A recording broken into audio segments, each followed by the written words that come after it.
Hello again, everyone, and welcome to the program. And thank you for joining us for this week's episode in the Trent Talk series, Making the Most of Opportunities in the Pandemic. I'm Stephen Stone, Trent University Chancellor and proud alumnus. Today, we are joined by faculty members from Trent School of Business, Dr. Asaf Zohar, Associate Professor and Director of the Masters in Sustainability Studies program, and Associate Professor Dr. Ray Dart.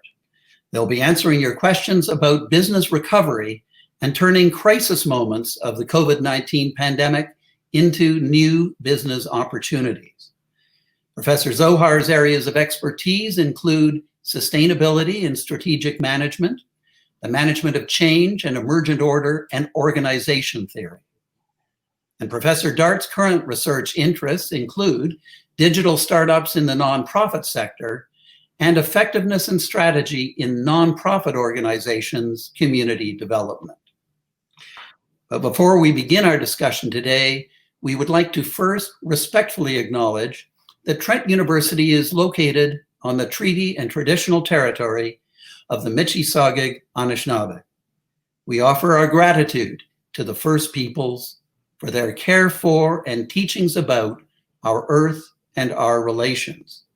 May we honor those teachings. Asaf and Ray, welcome, and thank you for joining us today. I know many members of Trent's community and industry partners are looking forward to today's discussion. Before we get into the audience questions, Asaf, could you provide maybe some general insight to the significant effect that the pandemic has had on small to medium-sized businesses? Well, thank you very much, and Chimigwech, for the acknowledgement.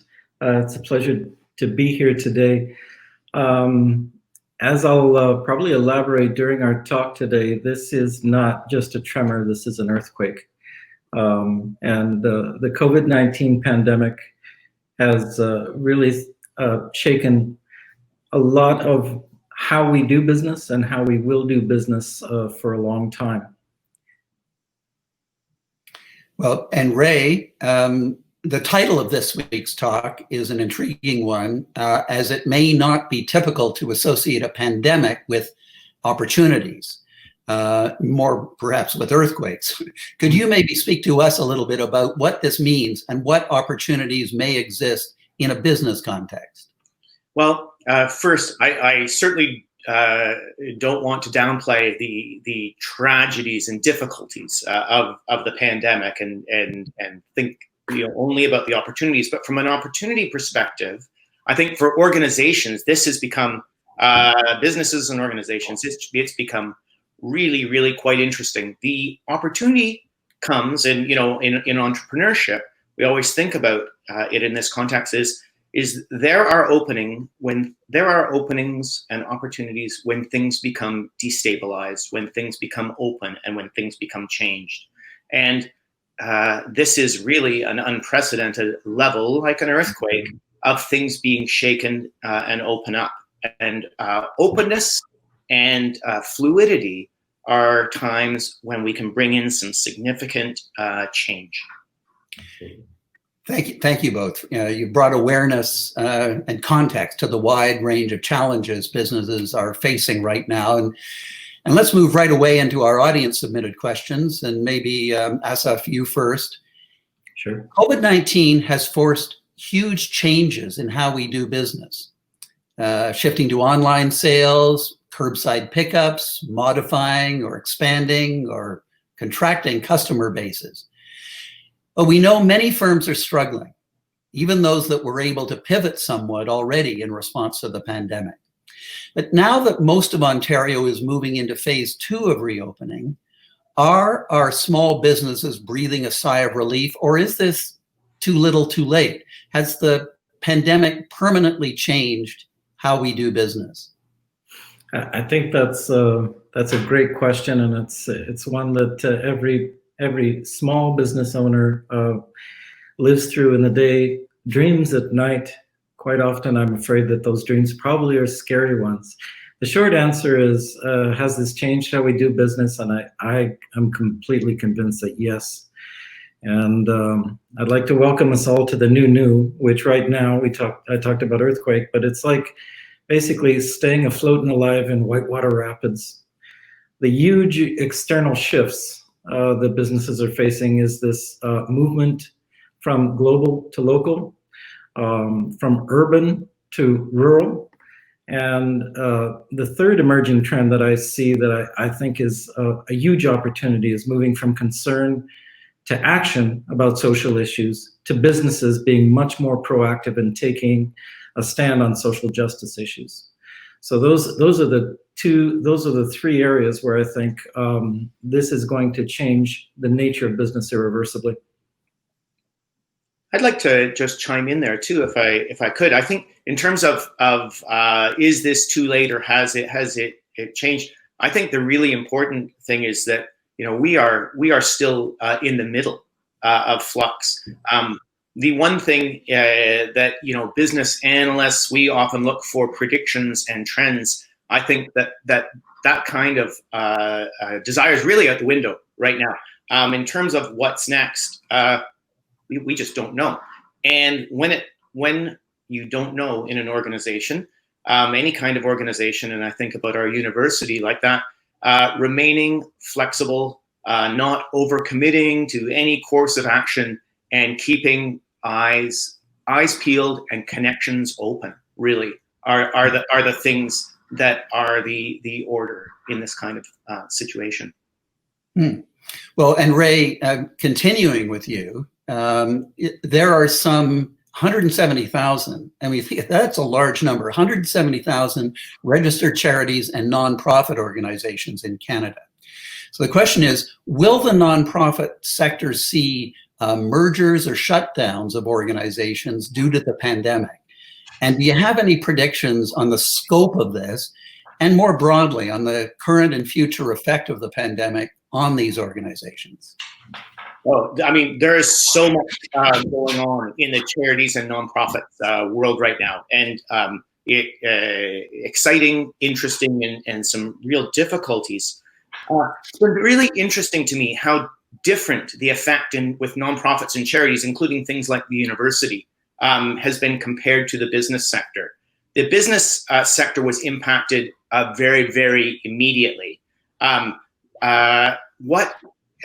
the charity sector and nonprofit sector has mostly not had the sharp earthquake in the way that businesses have had, because in Canada, our nonprofit and charity sector is mostly significantly government funded, right? And so that has a certain level of carryover to it. The sector that is least government funded, which would be things like arts, culture, and music, is the one that has had the double kind of earthquake. In this time of year, musicians, theater companies, organizations like that, Stratford would all be doing what they do, and also bringing in the revenue that carries them through the rest of the year, would be doing that right now. So arts, culture, music, that part of the charity nonprofit sector is really, really taking a big hit right now. It's where that CERB wage supplement and wage replacement has been really quite important. But what's going to be really interesting is that as business starts recovering out the other side of COVID, the nonprofit and charity sector is potentially going to be going just the other way, because of government spending just ballooning, both at federal and provincial levels during the pandemic to obviously keep things floating. There's a pretty good sense that there's going to have to be a significant cut in a lot of expenditures, especially outside of health. So whether we're looking at universities or community and social service organizations, out the other end of this, there's going to be a lot of challenges, and it's where innovative models for nonprofits and community organizations, some stuff that I love working in, are going to, and that I'd like to talk about a bit more later, will be becoming, I think, increasingly important. I agree 100% with what Ray is saying in this regard, and I think we have to, and this actually goes back to a lot of Ray's work over his entire career, looking how nonprofit charity sector continues to evolve, and sometimes in very, very unexpected ways. Like the way Ray has grounded this in terms of what's happening locally. So 3 months ago, there's an organization called Bike in Peterborough, and they were just paralyzed, and they thought that they would have to shut down. And then in an unexpected way, they capitalized on the crisis of all of a sudden people wanted exercise and we're discovering, and we're amidst the greatest boom in demand for bicycles in our history as a province right now. You can't find a bike if you, and we had situations where Wild Rock for-profit organizations were calling bikes saying, do you have any bikes? So they basically completely reinvented themselves. Another very quick example is we have a Showplace downtown that has declared that they are now shut down. Up until January, they're not scheduling any performances at all. But at the same time, there is a great need for venues that can hold, for example, students who will not be able to access university campus. And we have a bandwidth issue in Peterborough. Now, they happen to have the best downtown internet Wi-Fi system of any organization. So now they're quickly mobilizing to find opportunities in terms of how do we safely host people and really transform our business. NGOs and charities are the absolute best at this kind of adaptation. It's the reason they're still alive. And they will continue to find opportunity to do so. Well, and continuing on that thought about finding opportunities, and you both have been talking about the nonprofit sector and the registered charity sector. But how has the pandemic affected startups and entrepreneurs? So moving over into the for-profit sector or the hoped for-profit sector. We're obviously seeing changes. Maybe we're seeing an overall decrease, or and maybe some sectors are booming where others might be struggling. Well, I think, first of all, across the board, we need to reframe our notion of entrepreneurship. In times of crisis of this magnitude, everybody is an entrepreneur. Everybody is trying to innovate. And in terms of startups, I can't think of a single business that hasn't had to restart and reimagine and reimage how they add value to their stakeholders in novel ways that are aligned with both changing needs and circumstances and abilities. Everybody is experiencing challenges in terms of access to resources and to relief. For example, some of the areas, space is a big challenge in terms of our local food sales and farmers markets in order to comply with public health and social distancing.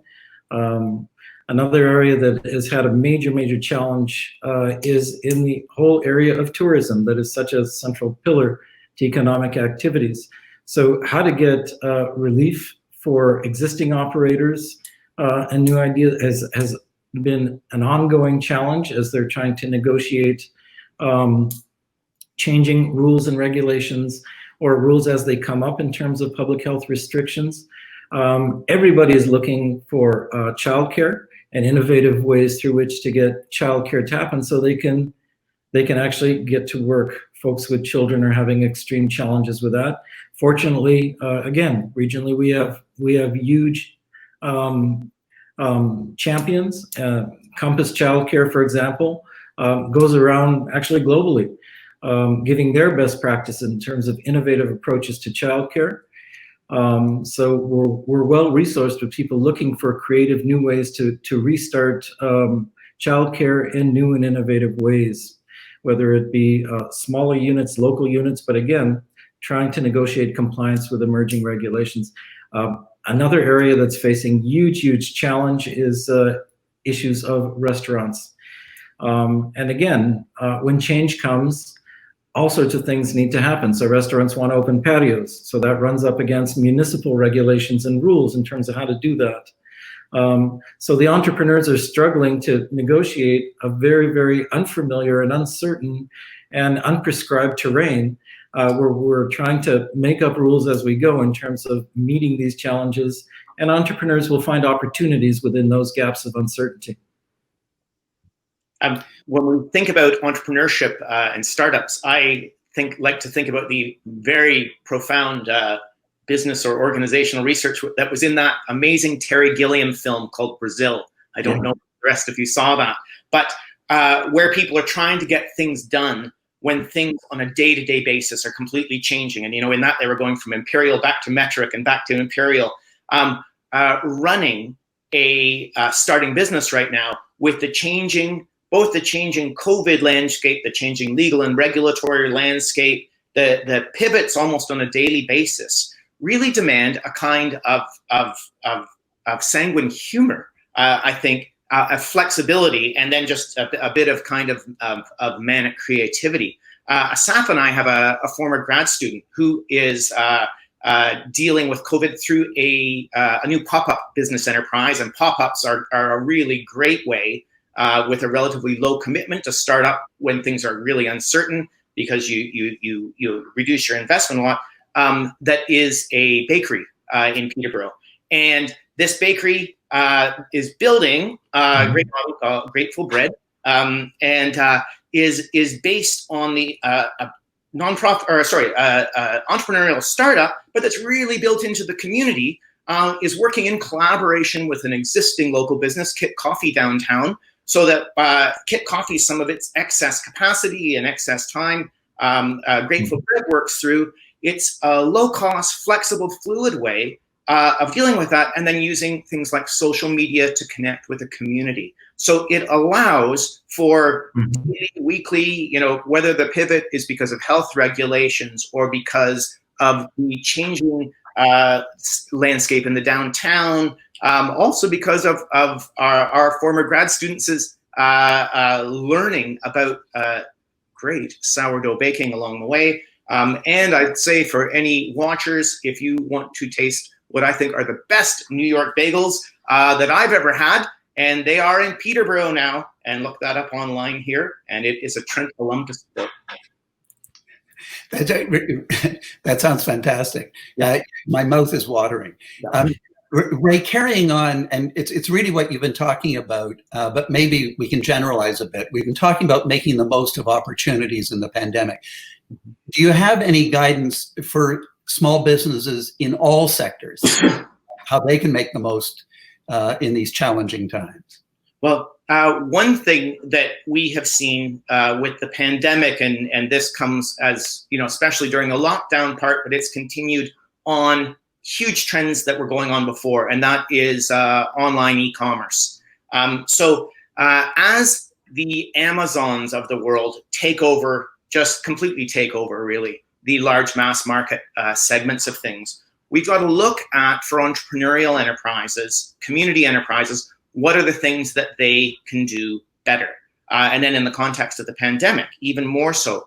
And the things that I see as to make the most of the opportunities in this openness and change are doing what community-based enterprise is especially good at. And that is working with things like community engagement, working at things like membership, working at things like collaboration, and especially, and this is what COVID has really brought out that I don't think we've seen, I certainly haven't had a sense of this widely in our lifetime, is a sense of some kind of collective enterprise, some kind of collective effect, some kinds of collective goals.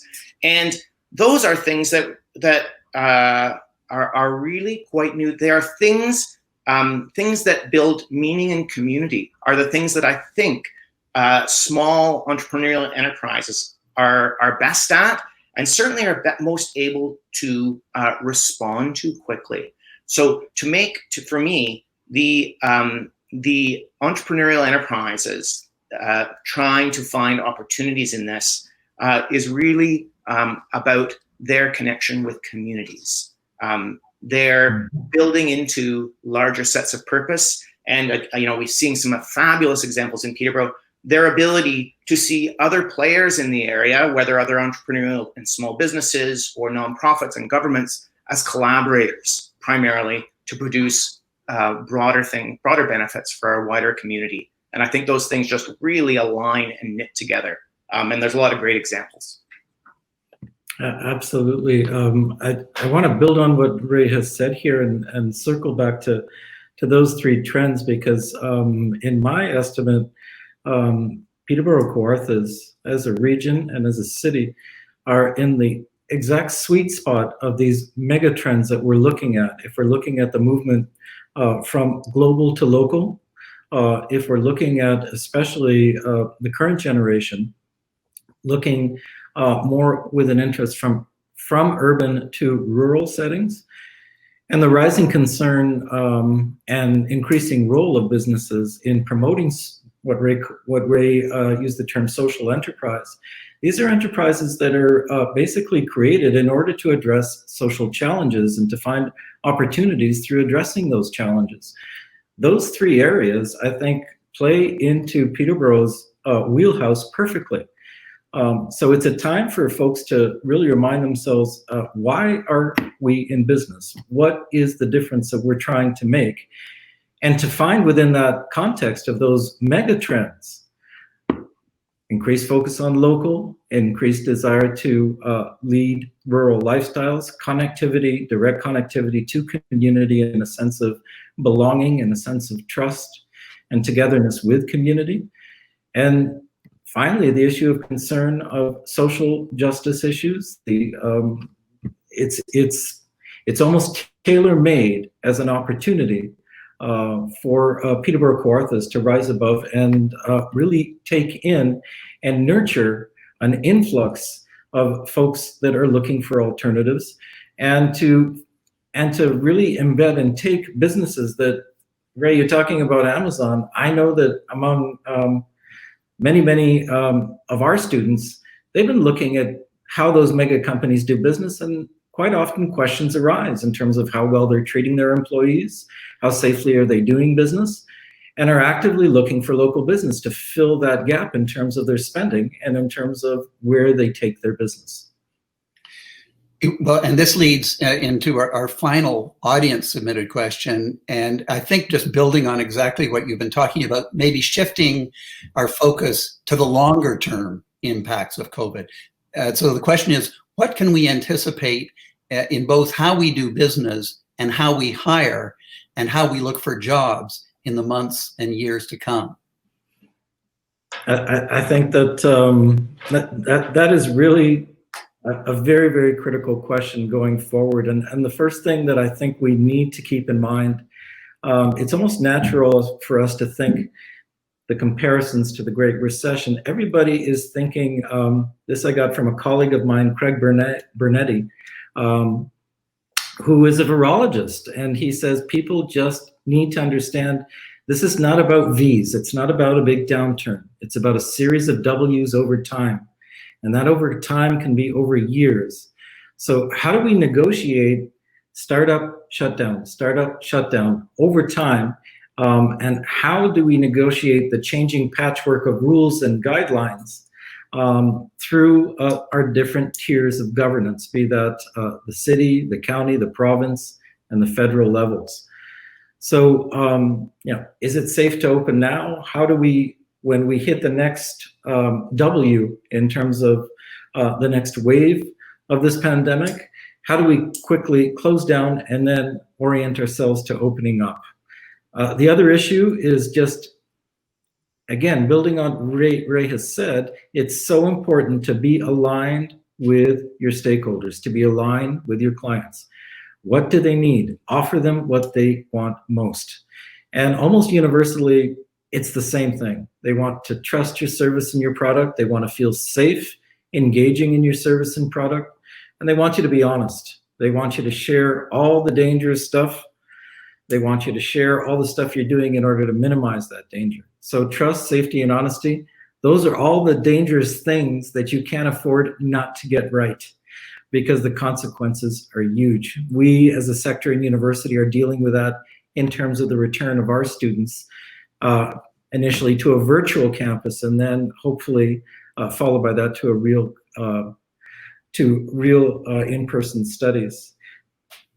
I'd like to add a player into there that we haven't talked about. We've been looking at business, nonprofits, charities, but really, as we're looking into some of the longer term impacts in this, and including around employment, the big player that has emerged in COVID is the deep importance of government, local and national, in handling emergencies.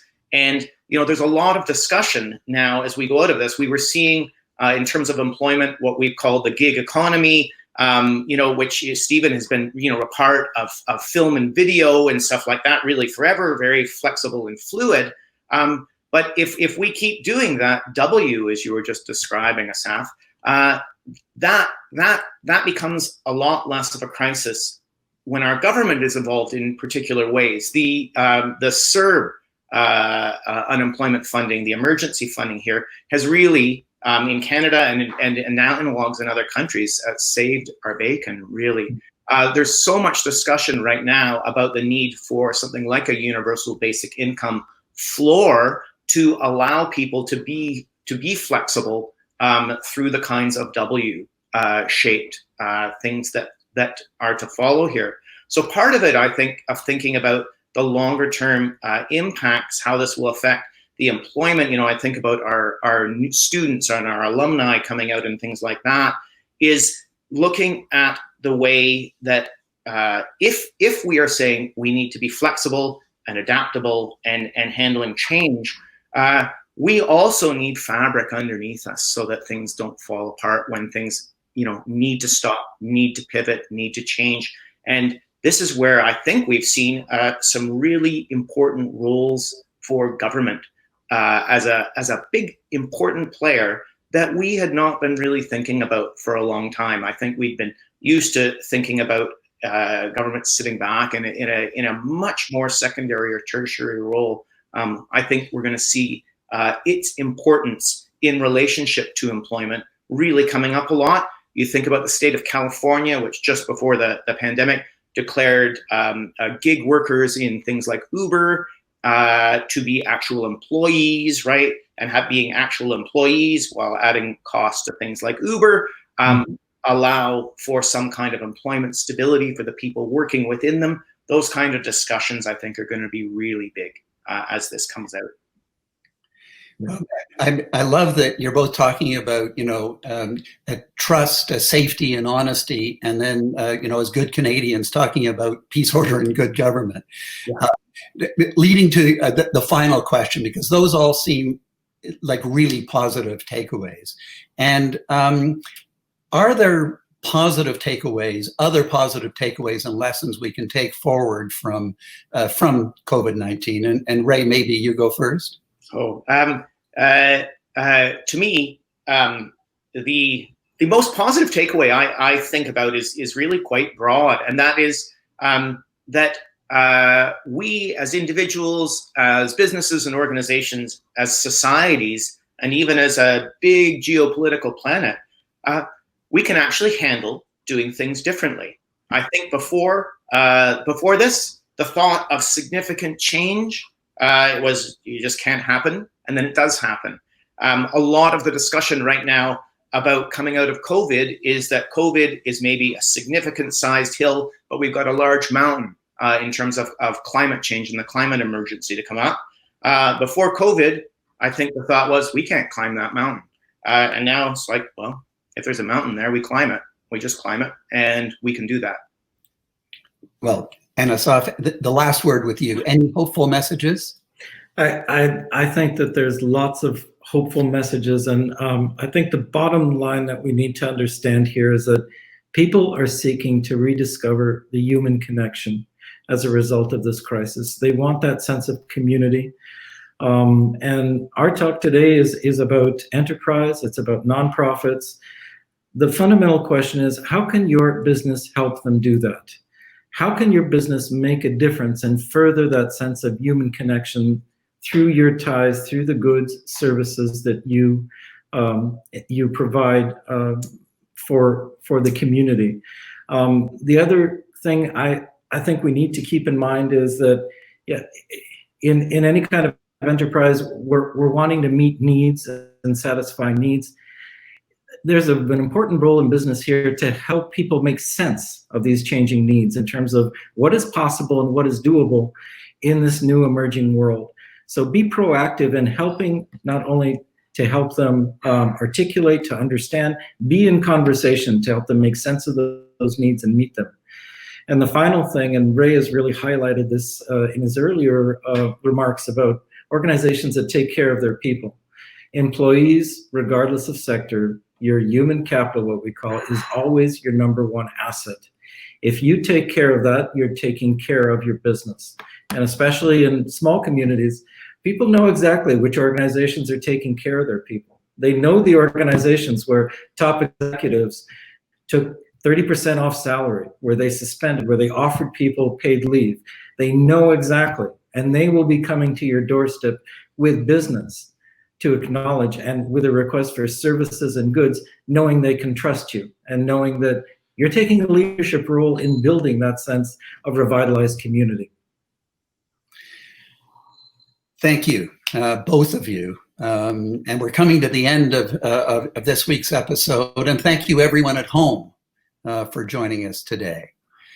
Now, I should let you know that Trent Talks is shifting to a summer schedule and will now start airing every other week. So I hope you enjoy Canada Day next Wednesday, and we'll see you here again the following Wednesday, July 8th, when we welcome Dr. Elsa Knudsen and Dr. Amy Spendick to discuss Canadian prisons in the context of the COVID-19 pandemic.